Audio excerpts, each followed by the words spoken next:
నమస్తే welcome to political five. Telugu రాష్ట్రాల్లో రాజకీయం రసవత్రంగా మారుతోంది. ఎన్నికలు సమీపిస్తున్న వేళ విమర్శలు ఎక్కువ పెడుతున్నారు ప్రజాప్రతినిధులు. మాటల తూటాలు ఎక్కువైనా పర్లేదు, తక్కువ కాకుండా చూసుకుంటామనే రేంజ్లో ఫైర్ అవుతున్నారు. మైకు దొరికిందంటే చాలు ప్రత్యర్థులను దుమ్ము దులిపేస్తున్నారు. చంద్రబాబు ఢిల్లీ పర్యటన టార్గెట్గా వైసీపీ ప్రధాన కార్యదర్శి సజ్జల రామకృష్ణారెడ్డి పంచులు పేల్చారు. టీడీపీ వెంటిలేటర్పై ఉందండి, అందుకే పొత్తులంటూ బాబుగారు తిరుగుతున్నారని ఫైర్ అయ్యారు. మళ్లీ తననే ఢిల్లీకి పిలిచారనే రేంజ్లో టీడీపీ నేతలు డబ్బా కొడుతున్నారంటూ సెటైర్లు వేశారు. ఏ స్థాయిలో ఉంది, చంద్రబాబు ఎంత బలహీనంగా ఉన్నాడు, లేదా ఆయన పార్టీ తెలుగుదేశం పార్టీ ఎంత బలహీనంగా ఉంది అనే దానికి అంతకుముందు ఆయన పొత్తుల కోసం ఏ టు జెడ్ అన్ని పార్టీలు ఏదర్ నైతికంగా స్ట్రైట్ గా గానీ, ఇండైరెక్ట్ గా గానీ, పరోక్షంగా కానీ పవన్ కళ్యాణ్ గారితో మొదలుపెట్టి చేసుకుంటున్న వ్యవహారం ఇప్పుడు బీజేపీతో కూడా ఏదో ఒక రకంగా వాళ్ళతో పొత్తు పెట్టుకోవాలని చూసుకోవడంలో ఆయన బలహీనత బయటపడుతుంది. అది బలం అనుకుంటే ఏం హెల్ప్ చేయలేదు. బలం అంటే నిజంగా పొత్తుల కోసం తను వెంటబడాల్సిన అవసరం లేదు. ఓ బలహీనమైన స్థానం నుంచి ఓ వెంటిలేటర్ మీద ఉన్న ఈయన డెస్పరేట్ గా పోయి వాళ్ళు ఈయన పొత్తు కోసం వెంపర్లాడుతున్నట్టు బిల్డప్ వాళ్ళ పత్రికల్లో. వీళ్ళు పెద్ద ఇష్టపడట్లేదు, పాపం వాళ్ళకు భాష రాక కాబట్టి ఢిల్లీలో అమిత్ షాకు వాళ్ళకి అర్థం కాదేమో. ఇక్కడ ఆ పార్టీ బీజేపీ పార్టీ నాయకులకు గొంతు లేదో, లేదా గొంతు అంతా అద్దెమైకులు అంటే చంద్రబాబు మనుషుల చేతిలోనే ఉన్నందువల్ల వాళ్ళు ఏమనలేకపోతున్నారు. కానీ పాపం ఇంత బతికిన బీజేపీకి ఎంత అవమానం అనిపిస్తుంది. నిన్న ఈరోజు పత్రికల్లో చూస్తే వాళ్ళు వెంబడి పడితే చంద్రబాబు పోయినట్టుంది, కానీ యాక్చువల్ సీన్ రివర్స్ ఉంది. మీరు గమనించుంటారు. ఆయన హడావుడిగా పోయినాడు, అక్కడే ఉన్నట్టున్నాడుగా, ఎవరెవరితో మంతనాలు జరుపుతున్నారు. సజ్జల బాటలోనే నడిచారు మంత్రి చెల్లుబోయిన వేణుగోపాల్. చంద్రబాబు రాజకీయాలు చూసి ఎన్టీఆర్ ఆత్మ ఘోషిస్తోందని అన్నారు. అధికారం కోసం చంద్రబాబు ఏమైనా చేస్తారంటూ ఫైర్ అయ్యారు. కుట్రలు కుతంత్రాలతో రాజకీయాలు చేస్తారని ఆగ్రహం వ్యక్తం చేశారు చెల్లుబోయిన. అవతలి వాళ్లు నీతులు చెప్పడం కాదు గురు, కాస్త పాటించండి అంటూ సలహాలు ఇచ్చారు. చంద్రబాబు నాయుడు గారు తాకట్టు పెట్టే విధానం, చంద్రబాబు నాయుడు గారు తాకట్టు పెడుతున్న విధానాన్ని చూసి ఎన్టీ రామారావు గారి ఆత్మ ఘోషిస్తుంది. రాజకీయ వ్యూహం అంతా కూడా కుటిలత్వం, కుతంత్రం, కుయుక్తులు, వీటితోటే రాజకీయాలు చేయాలనేటువంటి ఒక సంకల్పమే అతనిది. అది నిన్నటితో తేటతెల్లమైపోయింది. నిన్నటి వరకు పవన్ కళ్యాణ్, చంద్రబాబు నాయుడు కలిసి పోటీ చేస్తా ఉన్నారు. రాత్రి బీజేపీతో పొత్తు కోసం పరుగులు తీస్తా ఉన్నాడు. ఈ తెలుగు ప్రజల ఆత్మ గౌరవాన్ని తాకట్టు పెట్టడానికి నీ వెళ్ళి ఎవరి కాళ్ళు పట్టుకున్నావు నాయనా? ఎవరి కాళ్ళు పట్టుకున్నావు? ఇక్కడ పవన్ కళ్యాణ్ కాళ్ళు పట్టుకున్నావు. పవన్ కళ్యాణ్ని కాళ్ళట్టుకున్నావంటే లాగేయడానికే. మంగారు కాళ్ళు పట్టుకున్నావు, లాగేశావు. తర్వాత హరికృష్ణని మంత్రి పదవి నుంచి తీసేశావు. అంటే ఎదుటి వారికి చెప్పడానికి నీతులు, తాను పాటించడానికి కాదనేటువంటి విధంగా నిన్న నేను చంద్రబాబు పొత్తు రాజకీయాలపై మంత్రి రోజా గరం అయ్యారు.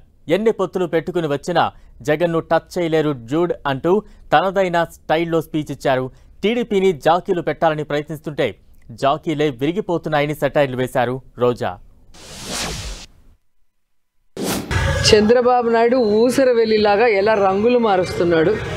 ఎప్పటికప్పుడు కాంగ్రెస్తో ఒకసారి, బీజేపీతో ఒకసారి, మళ్ళీ కాంగ్రెస్తో ఒకసారి, మళ్ళీ బీజేపీతో ఒకసారి అని సిగ్గు లేకుండా తాను అధికారంలో రావాలన్న తాపత్రయంతో, అధికార కాంక్షతో ఎంత దిగజారిపోతున్నాడో అందరూ గమనిస్తున్నారు.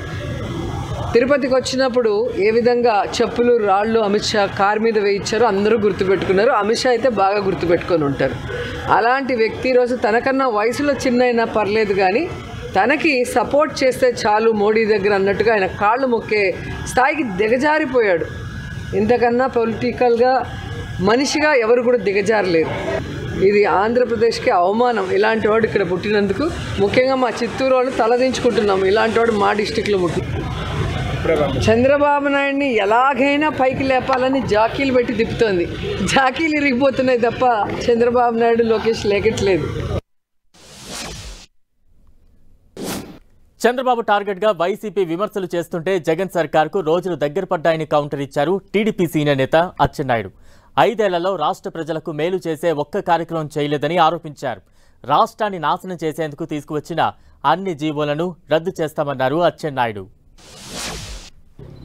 ఈ రాష్ట్రానికి పట్టినటువంటి శని, ఈ రాష్ట్రానికి పట్టినటువంటి దరిద్రం ఈ రోజుతో వదిలిపోతుంది. నేను మొదటే చెప్పాను, శాసనసభ ప్రజలకి అవసరమైనటువంటి చట్టాలు చేయాలి, ఈ రాష్ట్రానికి ఉపయోగపడినటువంటి చట్టాలు చేయాలి. ఏ చట్టం తీసుకున్నా జగన్మోహన్ రెడ్డి చేసినటువంటి చట్టం ఈ రాష్ట్ర వినాశనానికే తీసుకున్నాడు. అమరావతి శాసనసభ సాక్షిగా అందరూ ఒప్పుకున్నటువంటి అమరావతిని సర్వనాశనం చేసే చట్టం ఈ శాసనసభలో చేశారు. పోలవరాన్ని రివర్స్ టెండరింగ్ అని చట్టం చేసి పోలవరాన్ని, ఈ రాష్ట్రంలో ఉన్నటువంటి ఇరిగేషన్ ప్రాజెక్టులన్నింటినీ కూడా నాశనం చేశాడు. ఈ రాష్ట్రాన్ని అప్పుల ఊబిలోకి నెట్టాడు. ఈ రాష్ట్రంలో ఏ చట్టాన్ని తీసుకొచ్చినా సరే ఆ చట్టం ఈ రాష్ట్ర ప్రజలకి గుదిబండగా మారినటువంటి చట్టాలు చేశారు. అందుకే ఈ 5 సంవత్సరాల్లో ప్రజల వినాశనానికి తీసుకున్నటువంటి చట్టాలన్నీ కూడా ఒక బుక్లెట్ చేశాం. ప్రజలకు మేలు చేస్తేనే ఓటు వెయ్యమని చెబుతున్న దమ్మున్న నాయకుడు జగన్ అంటున్నారు ఎంపీ నందిగం సురేష్. మీ బాసు ఏం చేయలేక ఒక్క ఛాన్స్ అంటూ బ్రతిమలాడుకుంటున్నారని ఆగ్రహం వ్యక్తం చేశారు. పవన్తో పెట్టుకున్న పొత్తు సరిపోక మిగిలిన ఏకైక పార్టీ బీజేపీ వద్దకు వెళ్లారంటూ పంచులు పేల్చారు సురేష్. మీ కుటుంబంలో మేలు జరిగిందనుకుంటేనే ఓటు వేయండి, లేదంటే మీ ఇష్టం అమ్మా, నేనైతే బతిమలాడి చెప్పడం లేదు, నీకు మేలు చేశాననుకునే ఒక నమ్మకం కలిగితేనే నాకు ఓటు వేయండి అని జగన్మోహన్ రెడ్డి గారు దమ్ముగా 40 ఏళ్ల కుర్రోడు చెప్తా ఉంటే 40 ఏళ్ల సర్వీస్ ఉన్న వ్యక్తి మాత్రం బ్రతిమలాడుకుంటూ పొత్తుల కోసం తాపత్రయపడుతూ ఇకపోతే ఛాన్స్ రాదేమో, ఏదో రకంగా అడ్డదారిలోనైనా సరే, ఏదో రకంగా వక్ర మార్గానైనా సరే పొత్తులు కలుపుకొని కాళ్ళ ఏళ్ల పడి మరి ఏదో రకంగా రేపు 2024లో నెగ్గాలని విశ్వ ప్రయత్నాలు చూస్తూ ఉంటే చంద్రబాబు నాయుడు కాస్త అన్న సిగ్గు అనిపించాలా. ఎందుకంటే ఈ రాష్ట్రంలో జగన్మోహన్ రెడ్డి గారు వచ్చిన తర్వాత రాకముందు 14 సంవత్సరాలు పాలించాడు కదా చంద్రబాబు నాయుడు అనే వ్యక్తి. 14 సంవత్సరాల ప్రజలకు ఏం మేలు చేసావయ్యా, ఏదైనా ఒక పని చేశానని చెప్పు అంటే ఒక్కటి కూడా చెప్పలేని పరిస్థితిలో ఉన్నాడు. పవన్ కళ్యాణ్ ఒక పక్కన, చంద్రబాబు నాయుడు గారు, ఇంకా ఇతరితర అన్నీ అయిపోయి అక్కడ దమ్ము జాలక ఈ మధ్య చంద్రబాబు నాయుడు గారు పర్సనల్గా చేయించుకున్న సర్వేలో ఎట్టి పరిస్థితుల్లోనూ వైఎస్ఆర్సీపీ మాత్రమే వస్తుంది, మీకు ఏ ఛాన్సులు లేవని చెప్పి ఆ సర్వేలు చెప్పడం వల్ల మరి పవన్ కళ్యాణ్ అడ్డు పెట్టుకున్నా మనకు అవకాశాలు రావట్లేదంటే మనం ఇంకా ఏం చేయాలని చెప్పి ఇక మిగిలిన్నది ఎవరంటే బీజేపీ. ఆ బీజేపీ కాళ్ళ ఏళ్ల కూడా పడి ఇళ్లేదారిలో కేఏపాల్ కాళ్ళ మీద కూడా పడే విధంగా చంద్రబాబు నాయుడు వ్యవహార శైలి మనం. వైసీపీ సర్కార్ టార్గెట్గా విమర్శల బాణాలు సంధించారు ఏపీసీసీ చీఫ్ షర్మిల. లిక్కర్ వ్యాపారాన్ని ఎలా గుప్పిట్లో పెట్టుకున్నారో, ప్రజల భూములను కబ్జా చేసేందుకు సిద్ధమయ్యారంటూ ఫైర్ అయ్యారు. భూమిని తాకట్టు పెట్టాలన్నా పర్మిషన్ తీసుకోవాల్సిన పరిస్థితి వచ్చిందన్నారు. ఇలాంటి ప్రభుత్వం అవసరమా అని ప్రశ్నించారు షర్మిల. ఎట్లయితే లిక్కర్ వ్యాపారాన్ని తన గుప్పెట్లో పెట్టుకుందో వైసీపీ సర్కారు, ఇప్పుడు భూమిని కూడా, మీ భూమిని, మీ పొలాలను, మీ ఇళ్లను, ఆ భూమిని కూడా వాళ్ళ గుప్పిట్లో పెట్టుకునే ప్రయత్నం చేస్తుంది వైసీపీ సర్కార్. ఎట్లయితే లిక్కర్ ను సర్కారే నడుపుతుందో ఇక భూ కబ్జాలు కూడా సర్కారే చేస్తుందట. సర్కారు ఎవరినైతే అపాయింట్ చేస్తుందో, అంటే సర్కారు ఒక మనిషిని, వాళ్ళ మనిషిని అపాయింట్ చేస్తుందట. ఈ భూమికి సంబంధించిన అన్ని పర్మిషన్లు ఆ మనిషే ఇయ్యాలట. అంటే మీ భూమిని మీ పిల్లలకి రాయాలన్నా ఆ మనిషి పర్మిషన్ ఇయ్యాలట. మీ భూమి మీరు తాకట్టు పెట్టాలన్నా సర్కారు మనిషి పర్మిషన్ ఇయ్యాలట. అంటే మీ భూమి మీది కాదు, సర్కారు చేతుల్లోకి పోతుందన్నమాట. మరి అలాంటి సర్కారు మీకు అవసరమో లేదో, మీ భూమిని మీకు కాకుండా చేసే సర్కారు మీకు అవసరమో లేదో మీ చేతుల్లో ఉంది, మీ నిర్ణయం మీద ఆధారపడి ఉంది. లిక్కర్ మాఫియా, ఈ క్యాష్ అంతా మళ్ళీ ఈ నాయకులకే, వైసీపీ నాయకులకే పోతుంది. ఎలాగైతే లిక్కర్ ని మొత్తం కబ్జా చేశారో మీ భూమిని కూడా కబ్జా చేసే ప్రయత్నమే ఈ ల్యాండ్ టైటిలింగ్ యాక్ట్. తెలంగాణలోనూ బడ్జెట్ సమావేశాలు హీట్ పుట్టిస్తున్నాయి. అధికార విపక్షాల మధ్య ఇప్పటికే జరుగుతున్న మాటల యుద్ధం ఈ సెషన్స్తో మరింత కొనసాగనుంది. బడ్జెట్ సమావేశాల వేళ గవర్నర్ స్పీచ్పై విమర్శలు గుప్పించారు మాజీ మంత్రి హరీష్ రావు. హామీల అమలు గురించి కనీసం ఒక్క మొక్క చెప్పలేదన్నారు. ప్రజావాణి అంటూ గొప్పగా చెప్పారని, అది కాస్త తుస్సుమందని అన్నారు. అన్ని మాటలకే పరిమితం అవుతున్నాయి తప్ప చేతల్లో కనిపించట్లేదని ఫైర్ అయ్యారు హరీష్. ఇవాళ ప్రజావాణి తుస్సుమన్నది. ప్రజావాణి వాళ్ళ మేనిఫెస్టోలో ఏం చెప్పారు? ముఖ్యమంత్రి గారు స్వయంగా ప్రతిరోజు ప్రజల నుంచి విజ్ఞప్తులు స్వీకరిస్తారు అని చెప్పారు. ఒక్కరోజు మాత్రమే ముఖ్యమంత్రి గారు పోయి ప్రజల నుంచి విజ్ఞప్తులు స్వీకరించారు. రెండవ రోజు నుంచి మానేసినారు. తర్వాత అదే ప్రజావానికి రోజుకొక మంత్రి గారు వెళ్తారు అన్నారు. 3-4 రోజులు మంత్రులు పోయినరు. తర్వాత ఆ ప్రజావానికి మంత్రులు పోవడం కూడా బంద్ అయిపోయింది. ఎందుకంటే ఇప్పటికే మీ 100 రోజుల్లో 60 రోజులు పూర్తి అయిపోయింది. ఇక మిగిలింది 40 రోజులు. మరి మీరు ప్రమాణ స్వీకారం 2 రోజులు ముంగటికి వాయిదా వేసుకున్నప్పుడు ప్రజలకిచ్చే హామీలను కూడా తొందరగా చేయండి. ఇప్పుడు ఇంకో 10 రోజుల్లో 15 రోజులు అయితే ఎలక్షన్ కోడ్ వస్తుంది, పార్లమెంట్ ఎన్నికలు. మరి ఎట్లా అమలు అవుతుంది? మేము 2 లక్షల రుణమాఫీ గురించి ఇలా ఏ డేట్ నుంచి అమలు చేస్తారో చెప్పలేదు. మహిళల 2500 బోనస్ గురించి, మహిళలకు ఇచ్చే 2500 చెప్పలేదు. వడ్లకు బోనస్ గురించి చెప్పలేదు. 4000 ఆసరా పెన్షన్ గురించి చెప్పలేదు. అంటే అవన్నీ మీరు ఎగబెట్టదలుచుకున్నారా? దాని గురించి బీఆర్ఎస్ కాంగ్రెస్ టార్గెట్ గా విమర్శలు గుప్పించారు తెలంగాణ బీజేపీ అధ్యక్షులు కిషన్ రెడ్డి. ఇద్దరు కలిసి కుమ్మక్కు రాజకీయాలు చేస్తున్నారని ఆగ్రహం వ్యక్తం చేశారు. ఎన్నికలు వచ్చినందునే కృష్ణా నీటి పంపకాల విషయం తెరపైకి తెచ్చారని ఆరోపించారు. బీఆర్ఎస్ పని ఖతమైందని, వచ్చే ఎన్నికల్లో బీజేపీ ఎక్కువ సీట్లు గెలుస్తుందని ధీమా వ్యక్తం చేశారు. ఈరోజు తెలంగాణలో BRS party irrelevant party. BRS party parliament ఎన్నికల్లో అసలు పోటీలోనే ఉండదు. బీఆర్ఎస్కు సపోర్ట్ చేసినటువంటి ఓటర్స్ ఎవరు కూడా ఈ ఎన్నికల్లో బీజేపీకి సమర్థించేటువంటి అవకాశం ఉంది. బీఆర్ఎస్ కోటేసేటువంటి అవకాశం ఉండదు. ఎందుకంటే బీఆర్ఎస్ పార్టీ అరవకర ఒక సీటు గెలిచినా తెలంగాణ కొరిగే లేదు. తెలంగాణ నాగార్జున సాగర్ ప్రాజెక్టు కృష్ణా జలాలో ఎక్కడో పోయినట్టు, ఎవరి ఆధీనంలో ఉన్నట్టు, తెలంగాణకు నష్టం జరిగినట్టు గతంలో ఉన్నటువంటి బీఆర్ఎస్ పార్టీ, నేడు కాంగ్రెస్ పార్టీ, ఈ 2 పార్టీలు కూడా ప్రజలను మభ్యపెట్టేటువంటి ప్రయత్నం చేస్తూ ఉన్నారు. కాంగ్రెస్ పార్టీ వచ్చినటువంటి 2 నెలల్లోపనే కేంద్ర కాంగ్రెస్ పార్టీ కోసము వసూళ్లు మొదలుపెట్టింది. రియల్ ఎస్టేట్ వ్యాపారస్తులను బెదిరిస్తూ ఉన్నారు, కాంట్రాక్టర్లను బెదిరిస్తూ ఉన్నారు, బిల్డర్స్ను బెదిరిస్తూ ఉన్నారు, వసూళ్లు మొదలుపెట్టారు. అనేక మంది కేంద్ర కాంగ్రెస్ పార్టీకి సూటు కేసులు మోసేటువంటి ప్రయత్నాలు. కాంగ్రెస్ పై నిప్పులు చెరిగారు మాజీ మంత్రి ప్రశాంత్ రెడ్డి. ప్రోటోకాల్ ఉల్లంఘనలు ఎక్కువయ్యాయని ఆరోపించారు. గెలిచిన ఎమ్మెల్యేలకు కాకుండా ఓడిపోయిన వారికి అధికారులు ప్రాధాన్యత ఇస్తున్నారని ఫైర్ అయ్యారు. సంగారెడ్డి నియోజకవర్గాన్ని ప్రస్తావిస్తూ పరోక్షంగా జగ్గారెడ్డిని టార్గెట్ చేశారు. ఎక్కడెక్కడైతే మా బీఆర్ఎస్ పార్టీ ఎమ్మెల్యేలు గెలిచినారో ఆయా నియోజకవర్గాల్లో ప్రోటోకాల్ చాలా దారుణంగా ఉల్లంఘించబడతా ఉన్నది. చాలా దారుణంగా, ఎప్పుడు కూడా ఇట్లా జరగలేదు. ఎవరైతే కాంగ్రెస్ పార్టీ అభ్యర్థిగా పోటీ చేసి ఓడిపోయినారో వారే ఎమ్మెల్యేగా బిహేవ్ చేస్తూ ఉన్నారు నియోజకవర్గాల్లో. సంగారెడ్డిలో మా చింత ప్రభాకర్ గారు ఇక్కడ వారు గౌరవ ఎమ్మెల్యే వారు ఇక్కడ హౌస్లో ఉంటే అక్కడనేమో ఇనాగ్రేషన్లు జరుగుతూ ఉన్నాయి. దుబ్బాకలో కూడా జరుగుతూ ఉన్నాయి. ఓడిపోయిన కాంగ్రెస్ బీఫామ్ తీసుకొని ఓడిపోయిన వ్యక్తులతోటి అక్కడ ఇనాగ్రేషన్లు చేపిస్తూ ఉన్నారు గవర్నమెంట్ ప్రోగ్రామ్స్. ఇవాళ ఒక పార్టీ నాయకులు పోయి, కాంగ్రెస్ పార్టీ నాయకులు పోయి మరి వాళ్ళ గవర్నమెంట్ ప్రోగ్రాంలలో వాళ్ళే ఉంటున్నారు. కళ్యాణ లక్ష్మి చెప్పి మంత్రి ప్రశాంత్ రెడ్డికి కౌంటర్ ఇచ్చారు జగ్గారెడ్డి. సంగారెడ్డికి మీరు దోచుకున్న 60 కోట్లు పంపించారు డూడ్, అందుకే ఓడిపోయానన్నారు. డబ్బులుంటే నేనే గెలిచేవాడినని, చుక్కలు చూపించేవాడినట్టు రెచ్చిపోయారు. మీ పార్టీ నుంచి 20 మంది ఎమ్మెల్యేలు రెడీగా ఉన్నారు, రేపు మాపో వస్తారంటూ మళ్లీ సంచలన వ్యాఖ్యలు చేశారు.